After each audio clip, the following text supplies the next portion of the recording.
Designate of the Minority Leader.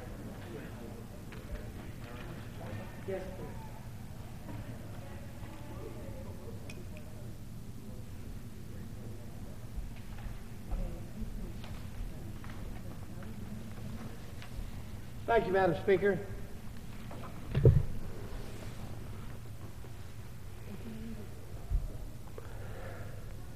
You know, we've been talking for a couple of years now about the rule of law and how the rules that we set up for ourselves are rules that glue our society together.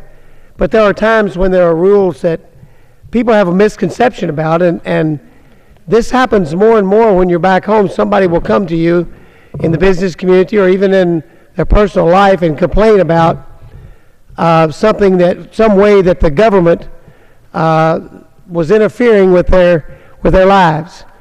There are times when, at least in my office, where people come in griping about it, and unfortunately it's not the federal government. It's rarely not the federal government, but sometimes it's not the federal government, but it's the state government. But almost always people presume that the law that is intrusive upon their life, these are people that are not in the regular course of dealing with Washington. Those laws were passed by Congress.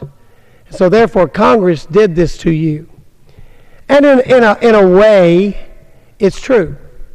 Tonight I want to talk about federal regulatory authority, federal regulations. You know, we're at a time right now that is, some would argue, is at least equal to the Great Depression in the time of joblessness and the time of economic stagnation. And some would argue we're second to the Great Depression. Whichever it is, we have literally hundreds of thousands and millions of people in this country who need a job. And they need to work. They want to work. They want to be out there and be productive members of society. And that's the most important thing in their life. You know, feeding your family, many people go to great strains to try to make sure that they can provide for their families. And I think all Americans feel that way. And nothing hurts more than to realize that whether it's your fault or the fault of the economy or what, you can't find a job in the town you live in, or maybe even in any place within driving distance of where you live. You hesitate to move all the way across the country to someplace where you hear there are jobs because it's so disruptive to your family. This pressure is tremendously bad on people of this country right now. And there are folks that are trying to create jobs, and they have things that are interfering with their lives. You know, there's all kinds of reasons why you get stagnation. You get companies that are fearful to create jobs, that people are, as we hear, quote, hoarding their profits. And one of the reasons we talk about all the time is uncertainty. Just, I don't know what's going to happen, and until I know what's going to happen, I'm holding on to my money. That might be actually some pretty good planning in many ways. But there's also that I can't explain it factor that is in people's lives. I can't explain it. I just don't feel good about things right now. Well, I believe that a lot of the I can't explain it, I just don't feel good about things right now feeling that a lot of Americans have. Actually, you can go back to what FDR said, the only thing we have to fear is fear itself. Well, we can't define what causes us to be afraid in many instances. But there are things that go on that we create in this Congress. Through acts of Congress, we create authorities, agencies, boards, commissions, departments, all kinds of entities that have career federal bureaucrats that work for them, and we give them what's called regulatory authority. And regulatory authority basically gives them to write additional rules to implement the overall plan of what the Congress perceived to be a need of the country and pass in the form of a piece of legislation. So from that standpoint, I guess all rules are a resulting fault of the Congress. But the regulatory authority in the vast majority of instances, the regulations are never addressed by the Congress. Tonight, some of my friends are joining me, and I'm really proud to have them here. We're going to talk about the fact that this is not the first time this has been recognized as an interference in the ability for there to create growth and create jobs in this country. Back in the 90s, back in I believe it was, right after the 94 Republican takeover of the House, the contract with America, there were a lot of pieces of legislation passed. Some of the things they tried to do was things that would get some of the regulators off the backs of small and large businesses, which would prevent the creation of wealth, prevent the creation of jobs. And they passed something called the Congressional Review Act. And it was signed into law by President Clinton.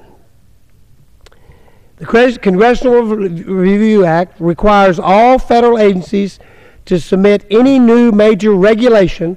That's what I was telling you about. Agencies have regulatory authority, and those regulations are like laws written by bureaucrats, to Congress for 60 days prior to the enactment of that regulation, during which time Congress can vote to block the new rules. With President Obama in the White House and Reid still throttling the Senate, the CRA, the Congressional Review Act, gives the House the potential to look at these things and to realize that probably the largest concentration of regulatory rules that may ever be written in the history of this country are probably going to be written or are in the process of being written on Obamacare right now. And so you hear all these many things that are going on if you're just watching television about the Secretary has come up with a new rule and has granted a new waiver to the rules, a temporary waiver, a permanent waiver, a 60-day rule, rule forever. Rules are actually epidemic. Last year, the federal government issued a total of 3,316 new rules and regulations, an average of 13 rules a day. 78 of those new rules were major rules.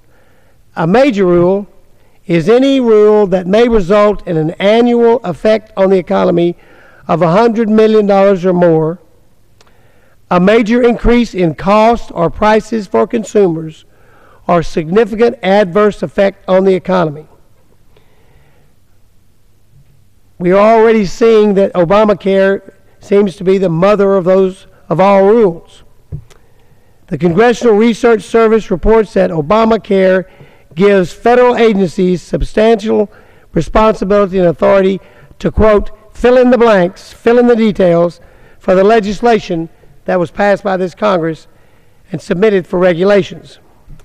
There are more than 40 provisions in the health care overhaul that require, permit, or contemplate federal rulemaking.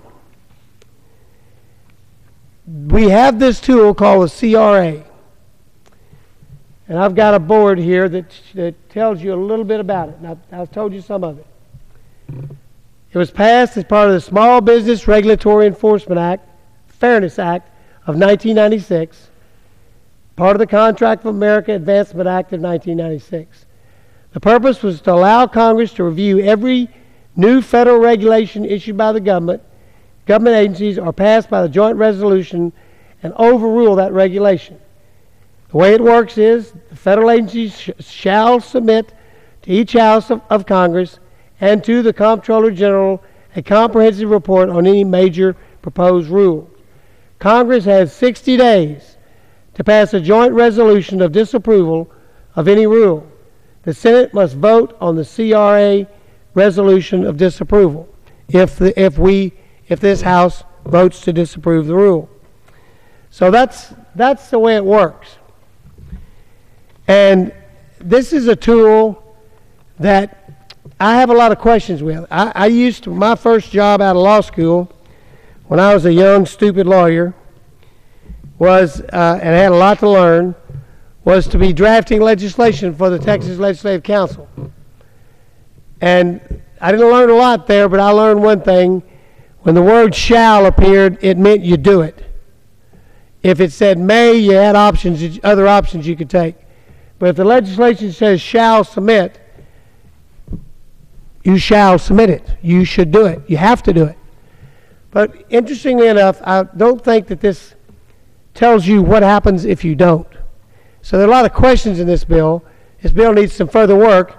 And a good friend of mine, Representative Geoff Davis, has actually been looking into putting a little bit more teeth into the Congress's power to oversee these regulations. So at this time, I'm going to yield as much time as he wishes to consume to my friend Geoff Davis to tell us about what he looked at when he started with his REINS Act that he proposed, and tell us about it. Take the time you need. Thank you, Judge. It's good to be with you tonight working in common cause on this issue. So many of us have seen, not simply in the last 2 years or the last 4 years, but a growth of government really over the last 50 years that's unprecedented, and it's increasing every year in size. The intent behind the Congressional Review Act in 1996 was absolutely solid. But when it went into law, one of the challenges that happened was that law didn't really have the teeth in it to force accountability of the agency community with the Congress. And I'm going to talk a little bit about some of the things that led up to our introduction of the REINS Act, H.R. 3765, the Regulations of the Executive in Need of Scrutiny Act. And it's a long name to really give the analogy of pulling back on this unbridled growth of, or race to increase the size of the government. The only time that the Congressional Review Act has been effectively used to block the implementation of a regulation was the ergonomics rule from the Clinton administration, Department of Labor, that was going to be implemented in early 2001. And it was struck down by the incoming Congress and then signed into law by President Bush as one of his earliest legislative actions in 2001. Since that time, Republican administration and a subsequent Democrat administration, we have seen an explosion of regulations. We've seen agencies, we can name virtually any agency in the federal government that, on account of two reasons: one, a lack of congressional oversight and enforcement, where an agency can literally go out and move independent of the clear intent of Congress because of some of the nebulous language that's allowed to go into bills to get compromises to get it passed. And the second thing that happens in that as well is that these regulations get promulgated as a means of an administration in the executive branch to, in effect, subvert what the desire of the Congress is. We saw it in immigration policy, we've seen it in environmental policy, and we've seen it in aspects of defense policy. No Child Left Behind is filled with unfunded mandates that are placed upon local school systems. And the cumulative sum of this is a huge amount of the economy. Compliance with regulation comes at a cost. There's a scoring system of rules, and what we chose to focus on was major rules, which I'll get to in a minute. But a major rule is one that has a cumulative economic effect of $100 million a year. That's an awful lot of money. But when we look at a country of over 300 million people, we can get there very, very quickly.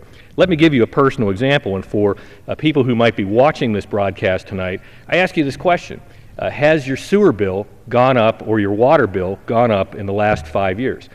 The majority of communities in this country have seen a great increase due to a mandate, an unfunded mandate from the Environmental Protection Agency for stormwater compliance. Is environmental stewardship relevant? Absolutely. But here's the bigger question. I'll go to northern Kentucky, and this became the genesis of the REINS Act. We had, just at the peak, the tipping point of economic growth, about 5 years ago, a consent decree was negotiated in a draconian fashion, really dictated to the water district in northern Kentucky for the three counties where I live in Boone, Kenton, and Campbell County. That consent decree to mandate a change in stormwater runoff and how that was going to be handled in our cities in those three counties of our 24 counties was an $800 million unfunded mandate on three counties in Kentucky. It overnight doubled everybody's water and sewer bills. Or the sewer bills was the first thing that came. The second thing that we saw, though, because we're one of the more prosperous parts of the state in terms of having a sustainable tax base in manufacturing industry, as painful and unpleasant as it was, if it were in fact the correct thing to do, there was a means to cope with that. But I have towns in my district, particularly in the rural areas and some of the poor areas, areas where folks do not have the tax base, smaller cities that have a diminishing and aging population that are heavily centered on retirees, where the cost of stormwater compliance is actually more than the city budget. And there is absolutely no relief at all or context to be applied in these regulations. I was very concerned about this, had spoken out on it, and a constituent came and talked to me, and he just asked this question. He said, how come you all can't vote on these regulations? And we went to work, and we went back and looked at the original intent of the Congressional Review Act, and the more that our legislative staff and I studied that, what we began to see was it takes a action of the House and the Senate overwhelmingly to repeal that regulation. I thought about this from my time in manufacturing and operations, learning how to build things.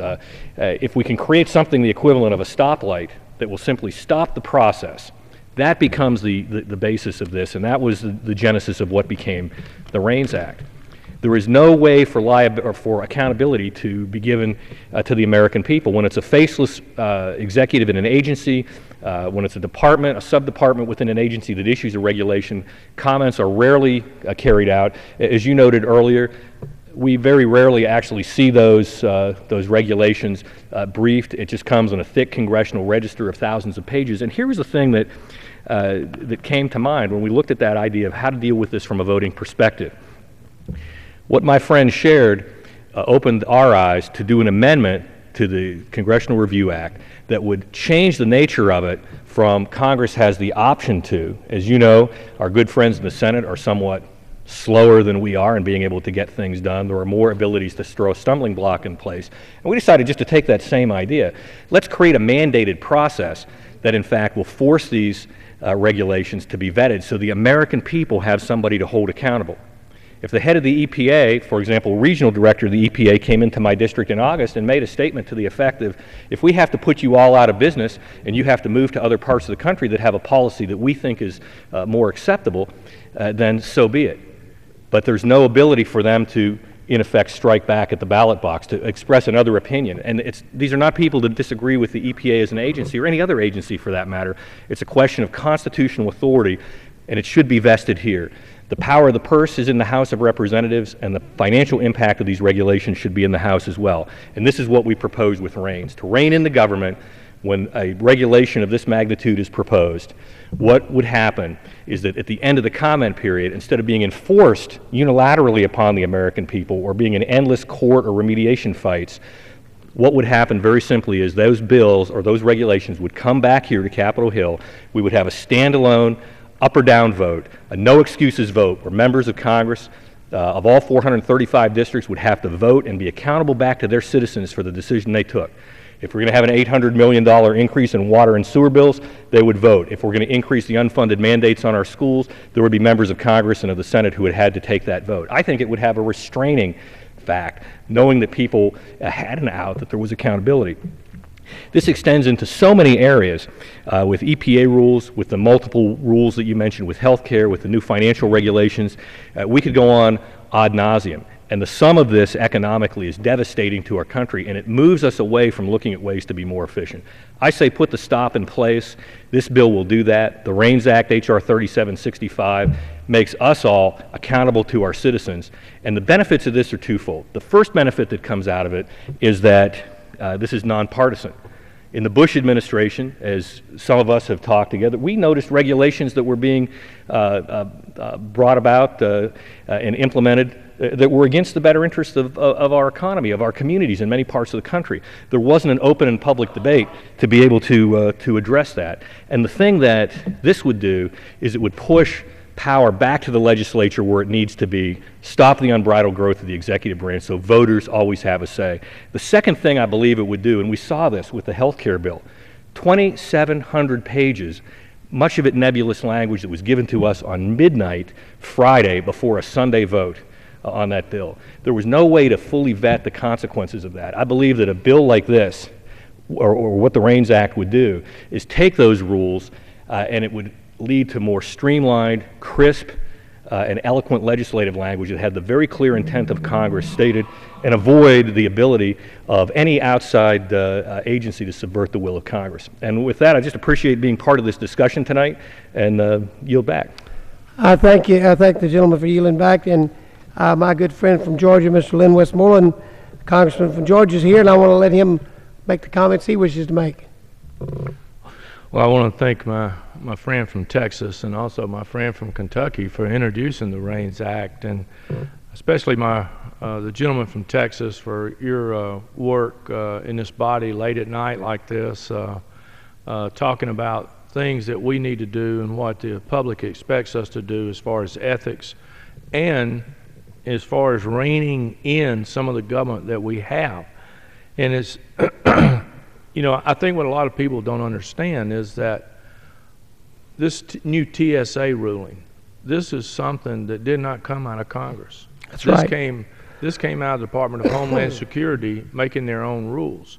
The Obamacare bill that was passed out of here, I believe there's 111 agencies, boards, and commissions that are to be formed by that bill, that each one of those will write their own rules and regs. And for you know, the CBO or anybody else to try to tell us how much money this is going to cost, it's impossible, because we don't know what type of rules and regs these agencies, boards, and commissions are going to come up with. We had a hearing in the Small Business Committee and had somebody there from the GAO, and we asked them, they said, you know, when these agencies get this legislation, do they ever go back and talk to the member that authored the legislation or the committee that it came back through? No, not that we know of. It's not a rule, it's not a practice. And so while this body might pass something with a certain legislative intent, by the time it gets to that agency, they write rules and regs that go way beyond where this body wanted it to go, perhaps, or maybe not as far as it wanted it to go. There's not really any concern. As the gentleman from Kentucky mentioned, was the water bill, the Clean Air Act, the Clean Water Act. It has gone way beyond what the intention of this body was with the EPA and the Fish and Wildlife and the other agencies that got hold of that bill. We've got the, and this, the REINS Act talks about the Portland cement, the new regulations that the EPA is trying to put on that. A lot of people don't know this, but if you live on a dirt road with the new dust requirements that the EPA may come out with, you're not going to be able to drive down that dirt road and create dust. Well, I live on a dirt road, and I'm going to tell you, I don't know how to keep it from having dust unless you have a rainstorm and then you're going to get mud. You're going to have a water truck in front of you to get to the house. Huh? Absolutely. And so, you know, when you look at these things, it's just, you know, you think they're impossible. You say, this is insanity. And we have people come up to us all the time and say, you know, why did y'all pass this law that says, you know, that you can't have dust or you can't have spray that blows if you're irrigating your pasture, spraying your pastures or your fields or your bushes? And you go, well, you know, that wasn't in the law. That's not what we had. That's something that the EPA did, or that's something that the IRS did, or that's something that Homeland Security did on their own. And so I just think this is a great piece of legislation, and I just appreciate you I do too. Opening up the debate to it. Well, and we capturing a little bit of my time here. Talk about the Portland cement issue. When I started looking into this, first off, to make this very clear, we're not talking about some company called Portland Cement. We're talking about a process for making cement. It's kind of interesting. The cement is the second most consumed product globally in the world. Other than the first water. is water. Yep. Okay? So, I mean, honestly, just about everything that is constructed buildings and roadways has something to do with cement. And the projections on this, on what this is going to do to the Portland cement industry, the people who make the concrete that we depend on. You know, probably 90% of the skyscrapers in the world are use some form of pre-stressed concrete to build a skyscraper. I mean, it's a major building material for a thriving economy. And what they're telling us now is that construction spending amounts to about $1 trillion annually, and that's about a fourth of the gross domestic product. The cement industry has declined in relation to the national economic downcome, and so has the construction industry. If they do this thing, this could cost us somewhere around 153,000 jobs nationwide. That's lost jobs. We're trying to figure out a way to create jobs in this Congress. That's lost jobs. It will it'll generate $7.5 billion annually in wages and benefits. The cement industry does that. I'm sorry. According to the Minnesota plan, about $27.5 billion of America's economic activity, gross output, occurred in the cement manufacturing industry. Almost $931 million in indirect tax revenues were generated for state and local governments. The economic footprint for the cement industry is $1 trillion, and it is very important. Now, what could happen? According to a study done by SMU, which happens to be in the great state of Texas, they've looked at what this regulation that's being proposed by the regulators. And when we say regulators, remember, nobody elected these people to this job. Most of them work under the civil service idea that once they're here, unless they commit armed robbery, you can't get them out of the job. So they're employees for life. They sit around their little offices and come up with all these new ideas, and they expand upon the thoughts that Congress had when we created these agencies. And I would argue that EPA has expanded beyond anybody's imagination the things that they can do. And they don't think about the fact, like the blowing when you're crop dusting or spraying your roses in the yard. If the wind's blowing, you're in violation of the EPA regulation they're proposing. They don't realize that what the impact is on human beings. But what will happen to us on the Portland cement industry is right now our major competition is overseas anyway. I mean, China and Japan are importing, mainly China now, tons of concrete into the United States every year. If we put our manufacturers out of business because of this extremely expensive regulation that would cause them to be non-competitive in the world market, even if they tried to compete, their increased cost would be such that they would be put out of business from a market standpoint. Other people would just have a better price, even with shipping costs, and have a better price. But more so, you lose all the jobs that are created around here for the cement industry if you pass these regulations. These are the kind of things that Congress ought to be looking at, because we are responsible to the people of the United States.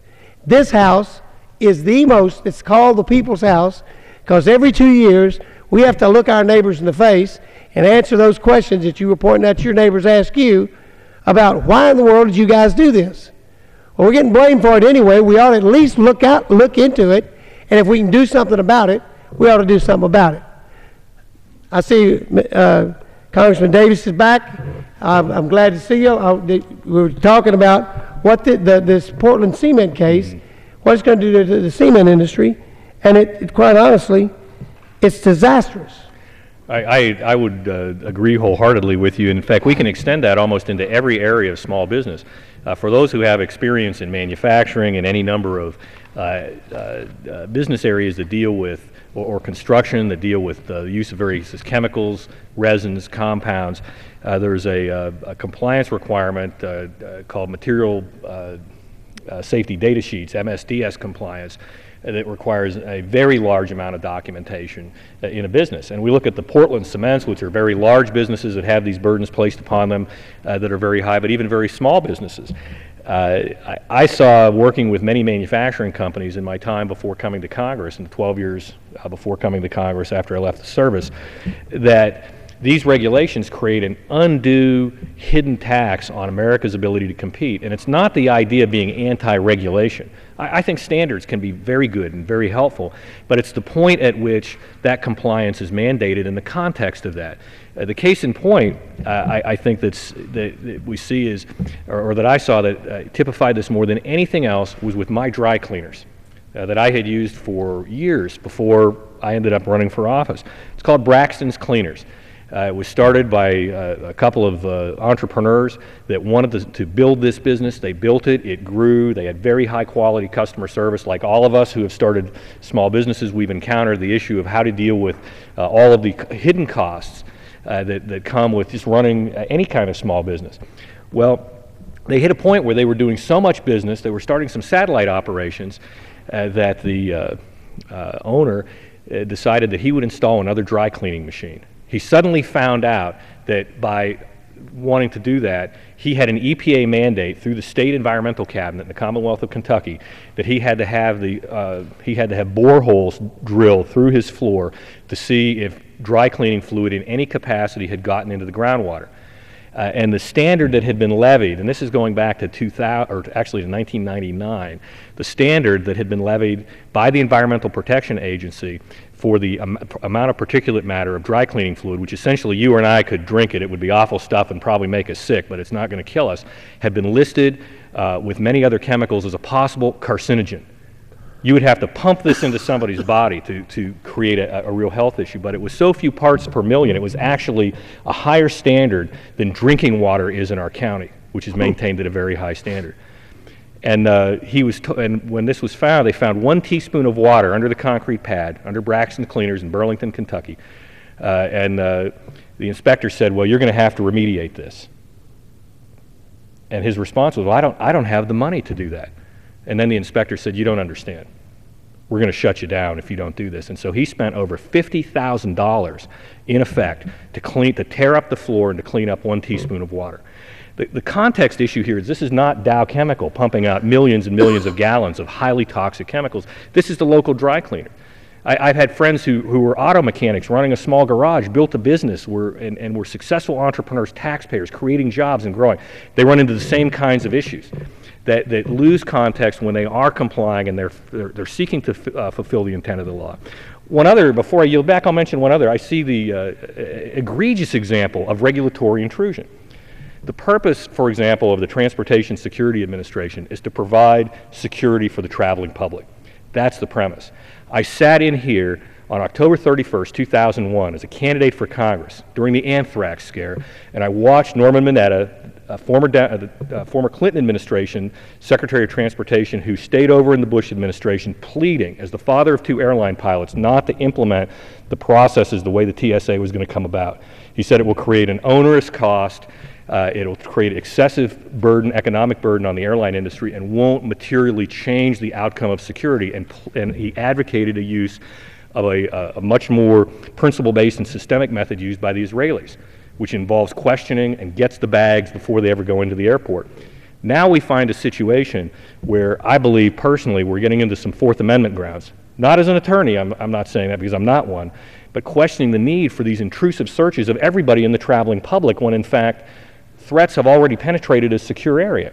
The bigger question, when I see the nun here, when I saw the video of the... I don't know if this picture's clear, just reclaiming my time for a minute, if it's very clear from the cameras, but this is basically a TSA employee doing a leg search of a nun. Go ahead. And just with that visual to keep in mind, I've spent the last 26 years of my life have been spent traveling in and out of the Middle East in various capacities, serving there in the military, in and out of the region, traveling on business, and now as a member of Congress. And I've had a chance to watch a system that is virtually flawless, and it's based on a series of questions that are not intrusive. It's a free society. They've maintained their civil liberties with a dramatically higher threat to terrorism. But what we have done, if we look at this, it's the bureaucratization of security. We're going to not deal with the root cause issues, but we're going to treat symptoms. Nobody will ever take down an airplane with a box cutter or a pocket knife the way the hijackers did on 9/11. Now that citizens who are flying know, and there were multiple incidents in flight where people had erratic behavior, mainly trying to get to the lavatory, and they were tackled by passengers out of concern for this. Americans will fight back. The situation has changed, and we're fighting, in effect, we're fighting the last battle. We're fighting the last terrorist attack, as opposed to something like the Israeli system, which really incurs virtually no cost and manages to keep a very robust flying public that's very safe. And it all begins with asking questions. And people bring up the argument, oh, well, you can't do that because that's profiling. And I would disagree with the misuse and misunderstanding of that term related to the cost. We are driving people away from traveling right now because of these intrusions. It's creating a huge burden on the flying public, and it's entirely unnecessary because it's checking innocent people when 99% of our capacity is devoted to checking people that any trained security inspector would know is not even there. That's a poor use of assets. But I'll go back to the Israeli system. I was traveling out of Israel alone with a backpack 17 years ago on a short trip that I had to make into Jerusalem. At the time, because of what I did and where I had been in the military, I had lots of stamps from countries all over that area, some who weren't particularly friendly to Israel. I was asked questions, a blue-eyed Caucasian male from the United States that spoke with an Ohio Valley accent. And they began asking me a series of questions. They looked at the passport stamps, moved me over and said, we'd like you to talk to this person over here. The other 200 plus people who were going on that L-1011 Delta flight, in fact, were moved right on through. I was asked questions for over an hour and a half. There was no cost to those other people. The airline was able to do what they did, and they were able to very quickly verify that I was no threat and a legitimate customer. That system works. It works today, and it's almost impossible for somebody to fool that system. The other thing that's important is we don't need these billions of dollars spent on these scanners that are being overused.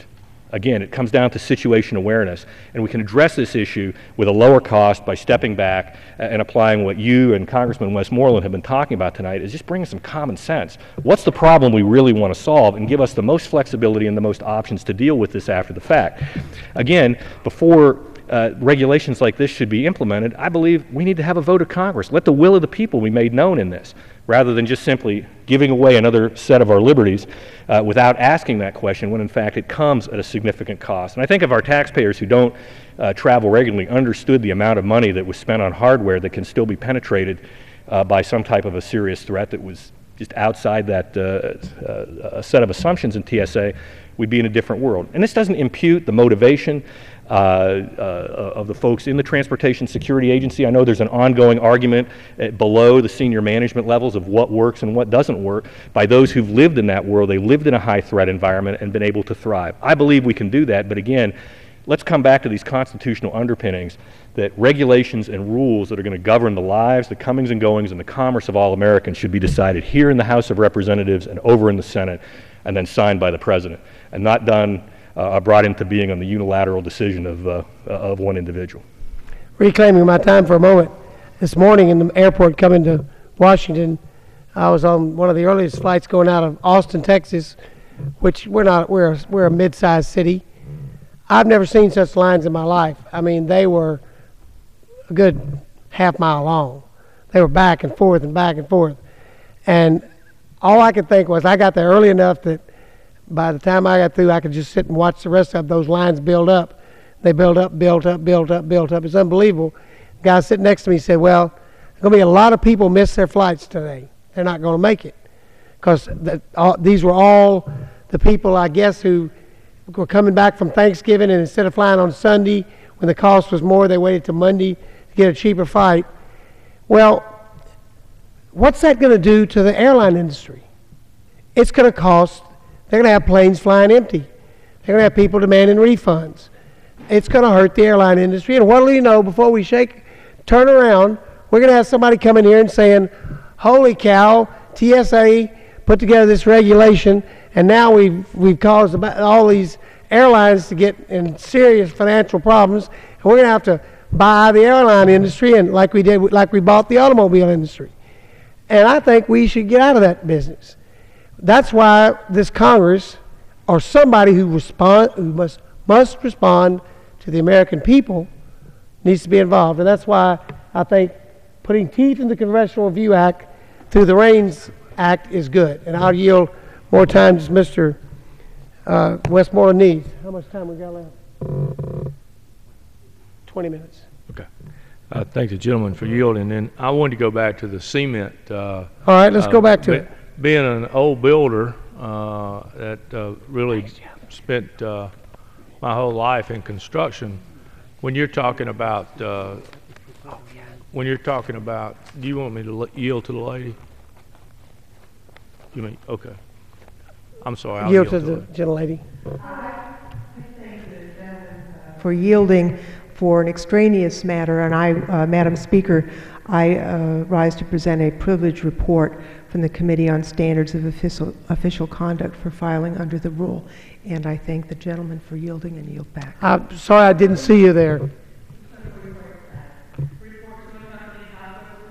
1737, resolution in the matter of Representative Charles B. Rangel. Referred to the House calendar and printed. The gentleman from Texas? Yes. Proceed? You may proceed. All right. Go ahead, Mr. Westmoreland. Thank you. Going back to the cement issue, you know, there's a byproduct that comes from power plants. It's called fly ash.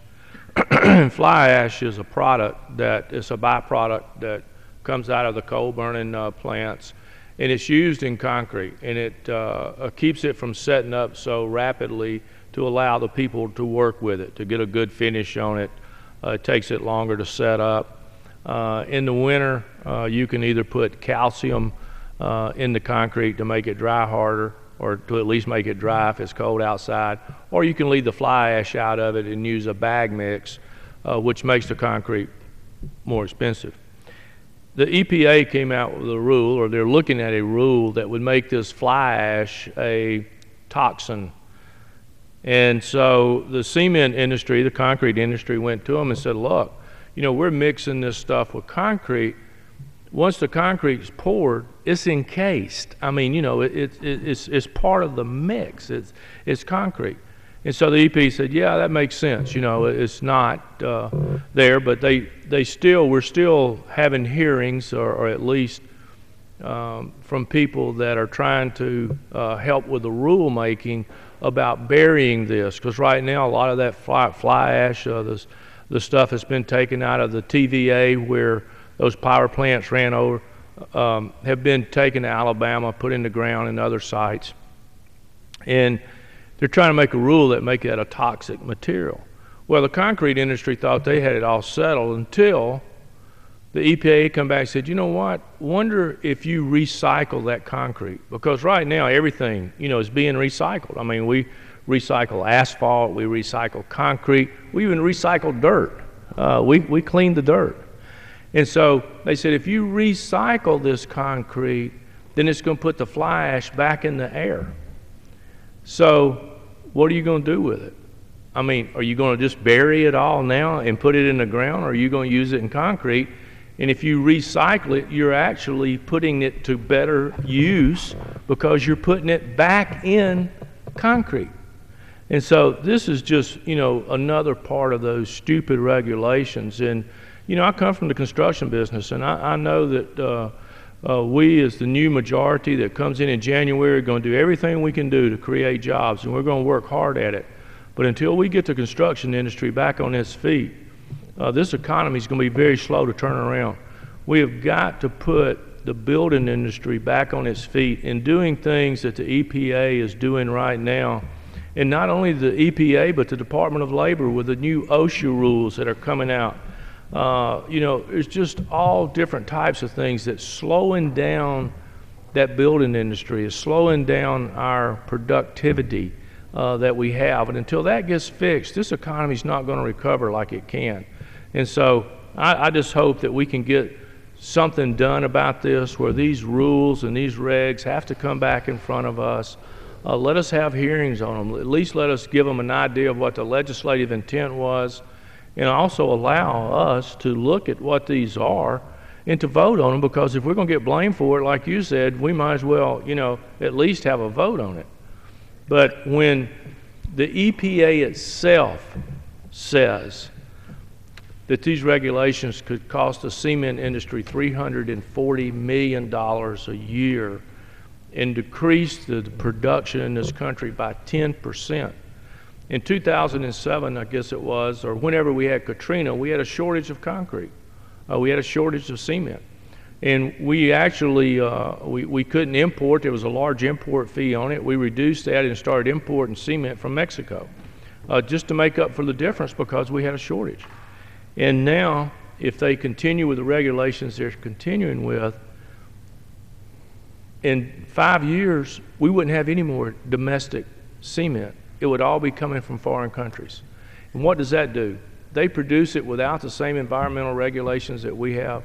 So the EPA is just defeating its purpose of trying to clean the air up when we're having to import all of our cement. And the gentleman from Texas knows we put our steel mills out of business.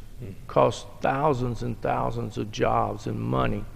And if we put ourselves out of business in the cement industry, you know, we're going to be totally reliant on our steel and our cement, two of the biggest components that we use in the construction of all of our facilities today. And reclaiming for a moment my time, that's part of what you just described is part of the American frustration factor that is part of what's got Americans frustrated in this economy right now. And it's the unknown, it's the what is the government going to do to me next that's out there that has got businessmen, job creators, standing around scratching their heads, and they hear this story. I want to tell you a story from my youth. I was working for the Legislative Council, and then when I left that job, I got hired as the attorney for the Ag Committee of the Texas House of Representatives. And the federal government had passed, I'll make this short, but it's a great story. Federal government had passed a new meat cutting law, and it was going to affect all these mom and pop sausage makers all over the state of Texas. And that time we had literally thousands of them. And we were having hearings from these people complaining about what these new regulations were doing to them. And here comes two people from the Department of Corrections with a guy in a prison uniform. And they put him on the stand in the Ag Committee and said, "What are you here to testify about?" And he said, "Me and my brother, we had the best sausage maker in East Texas. We were the best." And this fella comes in our door one day and says, "I'm from the federal government. I got some new regulations. You're going to have to tear out all your equipment and buy new equipment." He said, "We went to the banker and we borrowed $25,000 because he said we made the best sausage in East Texas, and we put it all in." 6 months later, that same fella came through our door, said, "We got new regulations. You got to have a drain in the cement floor, and you got to have all stainless steel, so all that stuff's got to go." He said, "Me and my brother, we went down and borrowed another $50,000 from the bank, and we redid all that." He said about a year later, that same fellow walked in the door and said, "I got bad news for you." So I shot the guy. And now I'm in prison for attempted manslaughter. That's a true story. Now he's making sausage now for the state of Texas. Sometimes that's how frustrating regulations can be. I'll yield to my friend, Mr. Davis. There are so many stories that we can think of, and it comes back to this issue of having context. A very successful entrepreneur who actually started working in a coal mine at the age of 15, who was is a very successful industry executive, made a comment to me when I first got elected to Congress that he wished that no person could run a federal agency or serve in the House or the Senate unless they had created one job, so that they would know what it was like to deal with the consequences of regulations. And we come back and qualify this. The overall intent of the founding of some of these agencies was a very good thing. But let's step away from the EPA for a moment. We'll come back there in just 1 second, but move over to education. We have some outstanding schools, blue ribbon schools in our region, and their performance, their increases in performance, are not due to the mandates inside of the No Child Left Behind bill. In fact, I brought the Secretary of Education from the Bush administration, Dr. Margaret Spellings, to Kentucky in 2008. It took almost 9 months to get her there because I wanted her to be able to see, as an educator, I'm a husband of a teacher and the father of a current school teacher, that the real key to success in education is not a regulatory mandate. It's, again, coming back to that context on the front lines. In this case, I took her to 2 schools, one urban school and one rural school that had gone through dramatic turnarounds that were both near the top of the state in their performance. And in each case, it was a back to the future story, reestablishing parental visitation, empowering teachers to bring families that might have some challenges literally into the community. Packing food backpacks for the weekend to make sure that kids in tough circumstances, and having been a kid in a tough circumstance growing up, I appreciate what teachers did for me at that time. And then we get down to the numbers. If we look at the impact of some of these regulations, when you've got an adequate performing or exceptionally well performing school system, and then impose on that a mandate that requires a huge amount of paperwork, that consumes hours of time. Again, it detracts from the classroom. And then the promises under the Individuals with Disability in Education Act, which the intent of the law, the intent is good, but the implementation is awful because the promise of 40% funding on an unfunded mandate on already strapped school systems, and the average funding in Kentucky runs between 11 and 13% of that 40%. So again, it's a tax by regulation that's imposed on local communities on an issue, frankly, that I believe should be controlled by the states and local communities.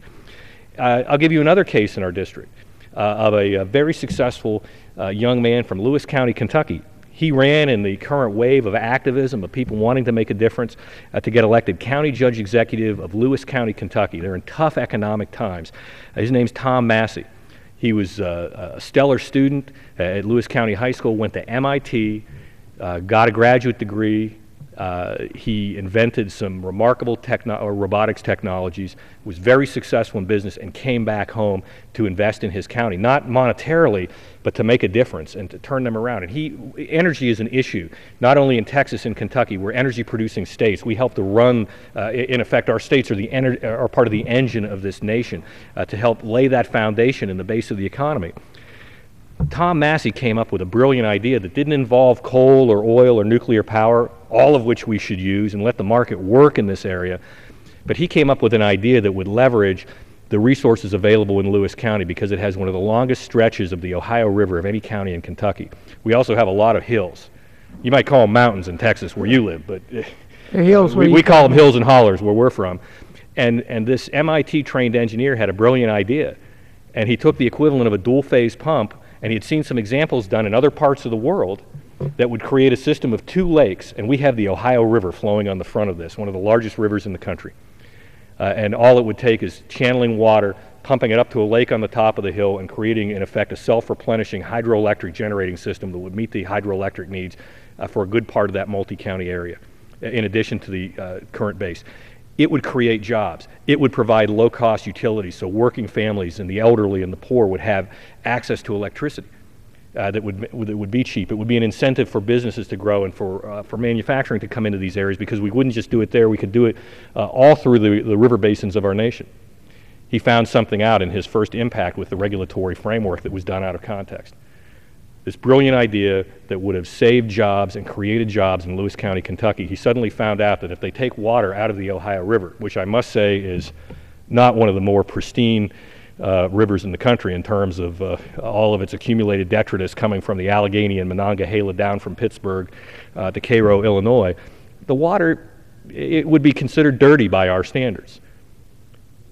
But if he takes water out of the river, if they have overflow from rain and want to put it back in, the whole project was killed on one basis, that any water put back into the river had to be cleaner than drinking water under the current EPA standard. Oh my God. This affects the energy industry. Coal produces almost 60% of power in this country. One of the issues with stream mitigation and slurry runoff, which is a problem, but the operators of the coal mines who want to comply, and most do, they want to do the right thing. And they also create jobs, and they create jobs that have an impact not simply in West Virginia, Kentucky, Southern Ohio.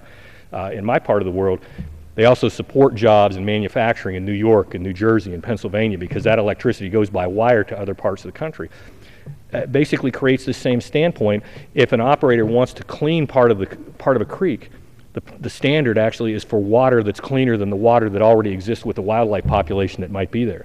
It creates kind of an impossible situation, a double bind for anybody who wants to do business. And my question is, let's step back. Regulations like that need to be brought into context, and the place to do that is here. And I just appreciate you investing the time to make this difference, to bring this issue before the American people, because it's a question of the one saying that I heard over and over through our election was, we want to take back America. Well, what's the taking back? Really what we're talking about is restoring a constitutional balance that will allow and assure that the elected representatives and senators of the people will ultimately be accountable for any decisions that are made by the executive branch. And I appreciate a chance to participate in this debate, and thank you for advocating so fiercely in this issue. Well, I'm glad you're here with me, and I hope you'll join me again, because we're going to be talking about this a lot this year, because I think it's something that it matters to the American people.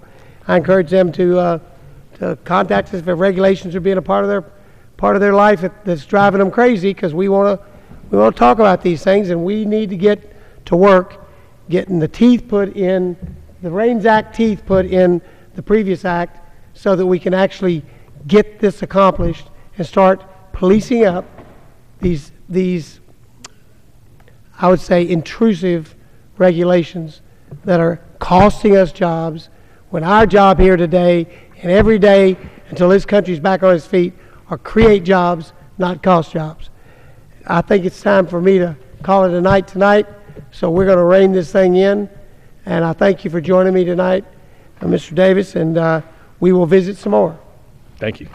Yield back the balance of my time. The gentleman yields back. Iowa? Oh, no. What are we doing?